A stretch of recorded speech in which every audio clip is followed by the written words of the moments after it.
बिस्मिल्लाहिर्रहमानिर्रहीम नहमदुहु व नसल्ली व नसल्लिमु अला रसूलिहिल करीम। आसेब या जिन्नाती मरीज़ का जो अहबाब इलाज करते हैं, खा वो सी वैसे आयात से इलाज करें या हिज़्बुल बहर शरीफ से उसका इलाज करते हों या चहल काफ से उसका इलाज करते हों या नादे अली शरीफ से उसका इलाज कर रहे हैं या सूरह यासीन, सूरह मुज़म्मिल या सूरह जिन से या इस किस्म की बड़ी छोटी अलवी दुआओं से, जैसे दुआ हैदरी या दुआ सैफ़ी वग़ैरह से भी इलाज करते हैं, तो आपका इलाज का तरीक़ा कुछ भी हो, यानी कि किसी भी दुआ से या किसी भी तरीक़े से आप इलाज करते हों, ये मैं ख़ास जो अहबाब मेरी निगरानी में इलाज व मुआलजा कर रहे हैं रूहानी, उनके लिए है कि आप इन 4 कलिमात को जो कि अहादीस में आए हैं और नहायत ही पुरतासीर हैं, और इसमें इसको अमल में लाने के लिए ना किसी किस्म की ज़कात की ज़रूरत है और ना ही इसका आमिल होना होता है, बल्कि हर इंसान को जो ईमान वाला है वो इसको पढ़ के दम करेगा तो इंशाअल्लाह ताला जो इसके असरात हैं वो मुरत्तब होंगे। इसका मतलब ये नहीं कि हर गैर आमिल को भी इन कलिमात के ज़रिए मैं इलाज का कह रहा हूँ, ये माना हरगिज़ नहीं, बल्कि जो लोग इलाज करते हैं ये उनके लिए है कि वो खा किसी भी दुआ से मरीज़ों का इलाज कर रहे हैं, लेकिन इन 4 कलिमात को 7 मरतबा आप शुरू में ही, जैसे ही आपके पास ये केस आए या मरीज़ आए, तो आप सी वैसे आयात जैसे मैं पढ़ने का बताता हूँ, तो आप सी वैसे आयात पढ़ करके या उससे कबल आप शुरू में ही ये कलिमात अगर पढ़ करके उसके ऊपर दम कर देंगे तो उसका नतीजा ये होगा कि आसेब ज़दा जो होता है या जो जिन ज़दा होता है, जिसको जिन का असर हो जाता है या जिन्नी का असर हो जाता है, तो उसके जिस्म पर जो है वो जिन्नात का कब्ज़ा होता है। अब कब्ज़े की मुख्तलिफ़ सूरतें हैं, ये उस बहस से खारिज है, वो टॉपिक नहीं है। खा उसके जिस्म में हुलूल कर गया हो या उसके जिस्म के किसी आज़ा पर उसका कब्ज़ा हो, दिमाग पर हो, दिल पर हो या हवास पर हो, ये एक अलग बहस है। बहरहाल ये कि मतलब वो जिन के जो चपेट में होता है या आसेब के चपेट में होता है, तो ऐसी सूरत में ये होता है इन 4 कलिमात के पढ़ देने से, वो ये है कि बिस्मिल्लाह शज्जतुन क़रनियतुन मिल्हतुन बहर तफ्ता, बस ये 7 मरतबा पढ़ना है, या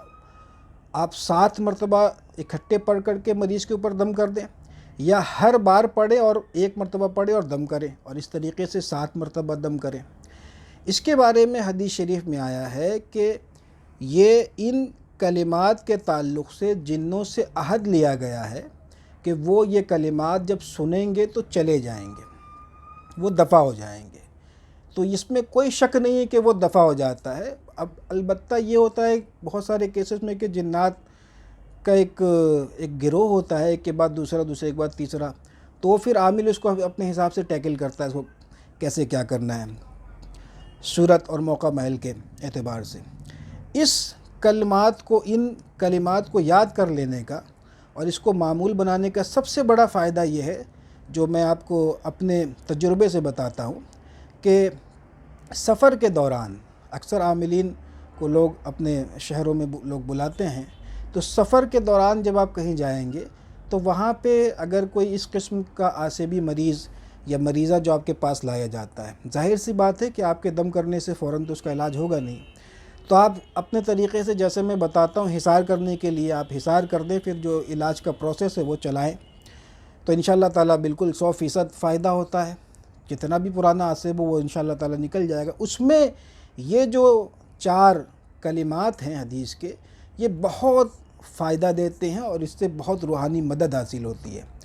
ये पढ़ करके आप दम कर देंगे तो इंशाअल्लाह ताला आपका एक किस्म का एक एग्रीमेंट साइन हो जाता है कि भैया आप ये जिन्नों को ये छोड़ करके जाना ही जाना है। मेरे पास तो इस किस्म के जितने भी सफ़र में मैं रहता हूँ और वहाँ पर मेरा मामूल ये भी है, बल्कि मैं घर बैठे, मेरे पास जब कोई ऐसे केसेस आते हैं میرا عملہ مجھ کو پڑھ کر کے سناتا ہے جب میسیجز، اور اس میں اس قسم کی جو چیزیں ہوتی ہیں تو میں نام سے پڑھ کر کے پہلے ہی دم کر دیتا ہوں، خواہ علاج ہمارے یہاں سے وہ منگائے یا نہیں منگائے، لیکن بطور تبرک میں پڑھ کر کے دم کر دیتا ہوں کہ اللہ تعالیٰ اس کی برکت سے ہی اگر اس کو شفا دے دے تو کیا بعید ہے۔ لہٰذا آپ اس کو معمول بنائیں، اس کو نوٹ کر لیں۔ میں پھر سے پڑھ کر کے بتاتا ہوں، بسم اللہ شجۃ قرنیۃ ملحۃ بحر تفتہ۔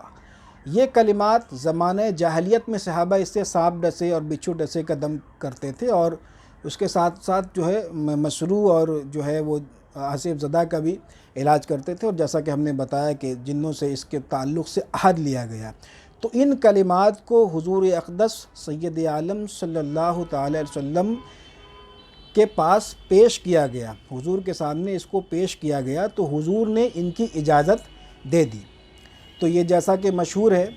اور علماء نے یہ لکھا بھی ہے کہ ایسے کلمات جن کا معنی مفہوم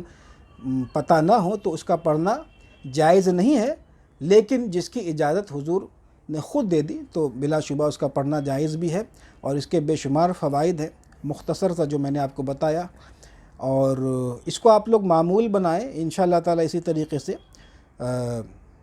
نسخے اور جو فوائد ہیں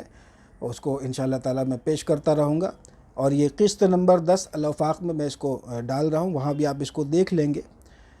اس میں اس کو عمل میں لانے کی ضرورت نہیں ہے کہ اس کی کوئی زکوٰۃ وغیرہ ادا کرنے کی، بس یہ اجازت سے کام کرتا ہے۔ جو ہمارے احباب روحانی علاج و معالجہ جو فقیر کی نگرانی میں کر رہے ہیں ان تمام کو اس کی اجازت ہے۔ اللہ تبارک و تعالی ہم سب کے ہاتھ میں شفا عطا فرمائے۔ السلام علیکم ورحمۃ اللہ وبرکاتہ۔